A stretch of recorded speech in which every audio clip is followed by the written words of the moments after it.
What's up, YouTube? Today I'm going to be talking to you guys about Skinwalker Ranch, a 500-acre ranch located in Utah, which has been home to some of the most paranormal activity I've ever heard of. This large piece of land has been home to sightings of everything from skinwalkers, obviously, to UFOs, to Bigfoot, to Freddy Fazbear, just a whole lot of supernatural phenomena going on up there in Utah. The ranch even earned itself its own reality TV show on the History Channel, which I'm going to be honest is pretty mediocre, but it's okay because Cryptic's here to give you a video on it.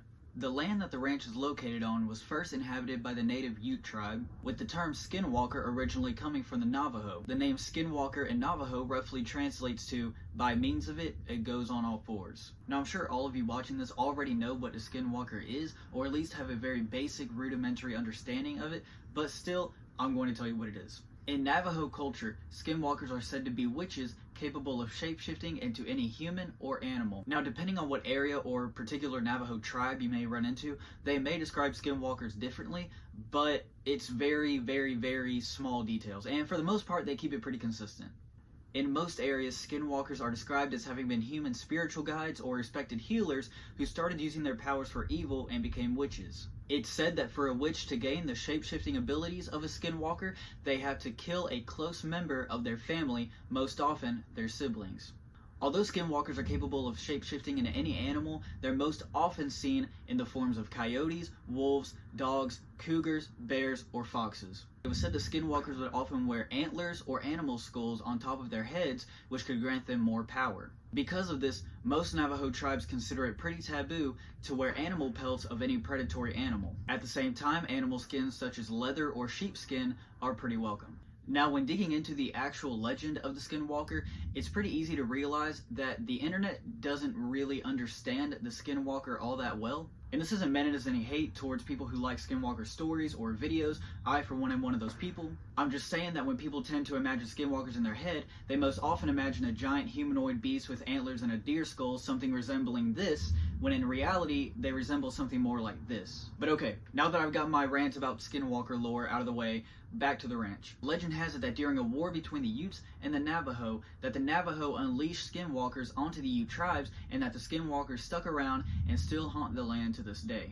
The earliest known owners of the ranch that I could find online were Kenneth and Edith Myers, who bought the property in 1934. According to articles written by investigative journalist George Knapp, it's around the time that the Myers bought the ranch that the citizens in and around Uintah County, which is the county in which the ranch resides, would start reporting unusual and paranormal events for the next 50 years. And these unusual events weren't limited to skinwalkers either. Citizens would also make reports of strange lights and orbs in the skies, with these UFO sightings first being widely publicized in the 1970s. And it was because of these UFO sightings that Skinwalker Ranch would originally be called UFO Ranch. I know, right? Just really original. According to articles written by George Knapp, he claimed to have investigated close to 100 incidents of unusual activity in and around Skinwalker Ranch. These incidents would often involve things ranging from reports of mutilated cattle, vanishing cattle, strange orbs or lights in the sky,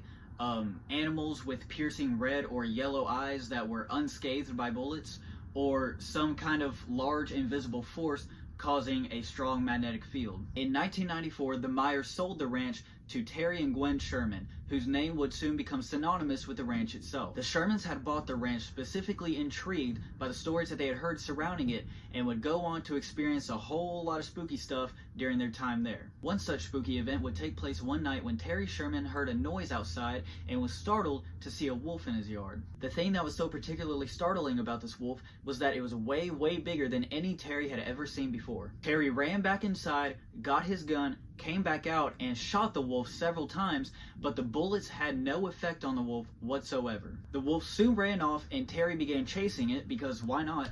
And the tracks that the wolf had made soon disappeared. And when I say disappeared, I mean that Terry followed these tracks to a certain spot, and then the tracks just stopped, as if the wolf had disappeared. During their years on the ranch, the Shermans would go on to report numerous sightings of things like lights and orbs in the sky, crop circles in their fields, voices floating over their house, and countless cattle mutilations. The Shermans went on to sell their ranch in 1996, a mere 2 years after they had originally bought it. So their fascination in these Skinwalker stories didn't really last that long. The Shermans sold the ranch to Robert Bigelow, the founder of the National Institute for Discovery Science, or NIDS, I think that's how you say that, for short. Bigelow would go on to make Skinwalker Ranch NIDS's research hub. NIDS's mission was to gather evidence for the encounters reported by the Shermans and other citizens in the area, with retired United States Army Colonel John B. Alexander describing NIDS's efforts as trying to gather evidence using a standard scientific approach. NIDS would later come forward admitting that they, quote, had difficulty obtaining evidence consistent with scientific publications. Which, I mean, duh. I mean, we're talking about evil witches and aliens here. And this doesn't really have anything to do with the ranch itself, but I just thought that it was really funny in research for this. But at a symposium in 2011, that U.S. Army Colonel John B. Alexander, who I just mentioned, gave a speech denying all government-related UFO conspiracies, to which the audience just straight jeered and booed him off stage. I can't imagine how embarrassing that must have been for him. Now, skeptics often like to make the argument that the Shermans faked all of the happenings that they reported just to sell the ranch, and if that's the case, they didn't really take Robert Bigelow for all that he was worth. You see, Bigelow was the very definition of an eccentric millionaire, and the Shermans only sold the ranch for a mere $200,000, which was about the price for a middle-class home at the time, and certainly way lower than what it should be for a 500-acre ranch. So to me at least, these sound more like people just trying to get out of there. In NIDS's years of research and evidence to the ranch, they didn't really find anything groundbreaking, but they did nonetheless experience a lot of weird phenomena. One of the more popular stories from that time was when members of NIDS experienced a cow mutilation in broad daylight less than an hour after the cow had been seen perfectly healthy, and that the cow after the mutilation had been completely drained of blood. But a lack of evidence doesn't necessarily mean no evidence. You see, with Bigelow being the wealthy enthusiast that he was, he often bought really expensive video and audio equipment, much of which would fail to capture things that eyewitnesses themselves have seen, including UFOs or very large animals. So it just seemed on more occasions than not that Bigelow's equipment was prone to failure for absolutely no reason. Patrick, what is that? Oh, it's a camera! No, Patrick, this. Oh, that's a lens cap! Did you just put that Now, NIDS ended up disbanding in 2004, but they maintained ownership of the ranch until 2016. In 2005, however, George Knapp, that investigative journalist who I mentioned at the beginning of the video, along with a partner, Colm Kelleher, published a book called Hunt for the Skinwalker, about Skinwalker Ranch. This book was later read by an official from the DIA named James Lakatsky. Lakatsky decided to visit the ranch himself, and after visiting the ranch and having some kind of paranormal experiences, the details of which I wasn't able to find online, a line was inserted from the DIA to the Department of Defense, in which the Department of Defense appropriated $22 million to study the ranch. Bigelow later sold the ranch in 2016 to a new owner who preferred to stay anonymous for 4 years. In 2020, a man by the name of Brandon Fugal made two announcements. One, that he was the mysterious owner of Skinwalker Ranch, and two, that the History Channel would soon start development on a new reality TV show taking place on the ranch called The Secret of Skinwalker Ranch. The show would portray Fugal's attempts to research and gather evidence from the ranch, surrounded by a team of experts from several scientific fields, and his friend named Dragon. Now, if Fugal's organization sounds a lot like NIDS, that's because it is. The only difference being that whenever Bigelow owned the ranch in the 90s, reality TV just wasn't as popular. Brandon Fugal still owns the ranch to this day, with the ranch going on to be portrayed in shows like Project Blue Book, Ancient Aliens, and Joe Rogan Questions Everything. I also probably should have mentioned this earlier, but in the time that the TV show was running for the ranch, a member of Brandon Fugal's team reported that he had an encounter with none other than the most famous cryptid of all time, Bigfoot. This particular member claimed that he saw Bigfoot standing about 50 yards away from him in a wood line, just straight staring at him. Which, I don't know about you guys, but I would be really freaked out if I just looked over into the woods one day and I just saw, a 6 to 10 foot tall furry dude staring at me like.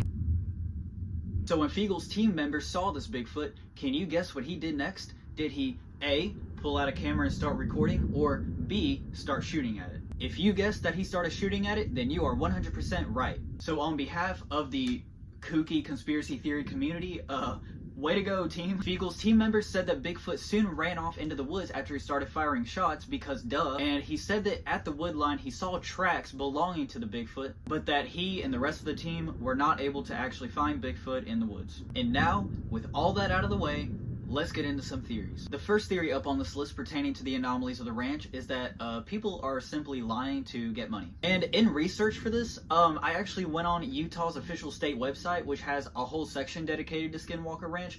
And the website described the types of people that believe this theory as the same types of people who would raise their hand in class to remind the teacher of homework. Which is just... yeah. I mean, shout out Utah for telling it how it is. I mean, because that theory is just not fun at all. The next theory up on this list is the theory of extraterrestrial activity, which would explain things like lights in the sky, obviously, crop circles, strange voices in the sky, cow mutilations, as well as electrical disturbances. The next theory up on this list sounds like it's coming straight from Marvel Studios themselves, and that's the theory of interdimensional travelers. See, this theory is kind of like the UFO one, except instead of saying that they're aliens from other planets, they say that they're aliens or beings from other dimensions that I guess just all congregate in Skinwalker Ranch to hang out. This theory would legitimately explain why a lot of the sightings of lights in the sky from people say that they appear like portals or some kind of doorway. The last big popular theory on this list is kind of out there, but it's the theory that geological processes on the ranch are causing the brain to hallucinate. Gosh, I wish that this lightning would stop. It's gonna be the death of me, I swear. Now, this theory is kind of a long one, so I'm just gonna read it straight from my notes right here. The theory was first proposed by neuroscientist Michael Persinger and states that geophysical forces like tectonic plates or geomagnetic fields may affect the part of the brain associated with causing hallucinations, and that increased seismic activity cause mass hysteria in which people hallucinate all paranormal activity. So, there you have it. It's over. Now, if you ever plan to visit Skinwalker Ranch like I do, there is a campground right outside the ranch that advertises things like UFO tours. The ranch itself is private property, still being owned by Brandon Fugel, and people that have tried to sneak in there in the past have had to deal with their head of security, none other than my man, Dragon. Other places where you can go skinwalker or UFO hunting in the area would be places like the Red Fleet State Parks or the Steinecker State Park. And with all of that being said, that's all I have for this video, so I'm going to wrap it up. I hope you guys enjoyed the video. Please leave a like and subscribe. It really, really does mean the most. And this is Cryptic, signing off.